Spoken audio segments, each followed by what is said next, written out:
টানা কয়েকদিনের গোলাগুলি, দুই দেশের কূটনৈতিক সম্পর্কের চরম অবনতি, আকাশসীমা বন্ধ ঘোষণার মতো সিদ্ধান্তে কাশ্মীর সীমান্তে বসবাসরত মানুষের মধ্যে বেড়েছে আতঙ্ক।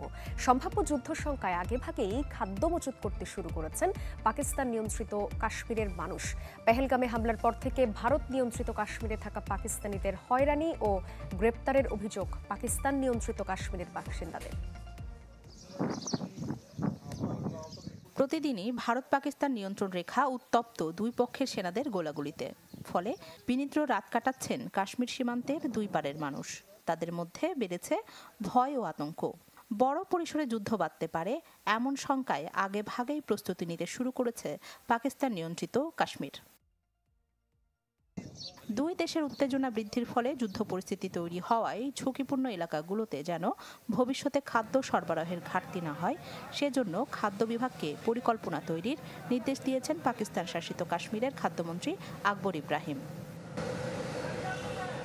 পূর্ব প্রস্তুতি হিসেবে এরই মধ্যে 2 মাসের রেশন মজুদ রাখতে তোড়জোড় শুরু করেছে স্থানীয় প্রশাসন, যা বাস্তবায়নে বিভিন্ন মিল মালিকদেরও দেয়া হয়েছে প্রয়োজনীয় নির্দেশনা।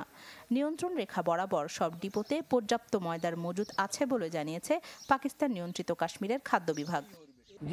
সরকারি নির্দেশনা অনুযায়ী ময়দা মজুদের জন্য নিয়ন্ত্রণ রেখার সব ডিপোতে পাঠানো হচ্ছে। এখন পর্যন্ত আমরা 1 মাসের জন্য ময়দা মজুদে কাজ শেষ করেছি।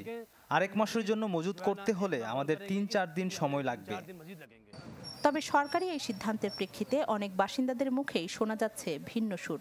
তাদের কেউ কেউ বলছেন, নিয়মিত সময়ের মতোই খাবার মজুদ করছেন, যুদ্ধের শঙ্কা থেকে নয়।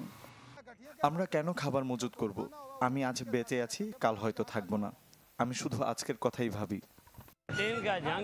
এটা রুটিন রেশন, যুদ্ধের ভয় থেকে নয়, ঘরের প্রয়োজনেই আমরা খাবার মজুদ রাখছি। সম্ভাব্য যুদ্ধের শঙ্কায় ভারত নিয়ন্ত্রিত কাশ্মীরের কুপওয়ারার কারনা সেক্টরের বাসিন্দারা ব্যক্তিগত ব্যয়ে তৈরি করছেন ভূগর্ভস্থ বাংকার, যাতে বড় যুদ্ধ পরিস্থিতিতে সেখানে তারা আশ্রয় নিতে পারেন। এদিকে পাকিস্তান নিয়ন্ত্রিত কাশ্মীরের কিছু বাসিন্দার অভিযোগ, পেহেলগামে হামলার পর থেকে ভারত নিয়ন্ত্রিত কাশ্মীরে তাদের আত্মীয়দের হয়রানি, নির্বিচার গ্রেপ্তার ও নানাভাবে শাস্তি দেওয়া হচ্ছে। উদ্ভূত পরিস্থিতিতে পেহেলগামে হামলার স্বাধীন তদন্ত চেয়ে জাতিসংঘ মহাসচিব অ্যান্তনিও গুতেরেসের কাছে স্বাধীন তদন্ত দাবি করে চিঠি দিয়েছেন পাকিস্তানের কাশ্মীরি নেতা উজায়ের আহমেদ। রাখি জেসমিন, চ্যানেল 24।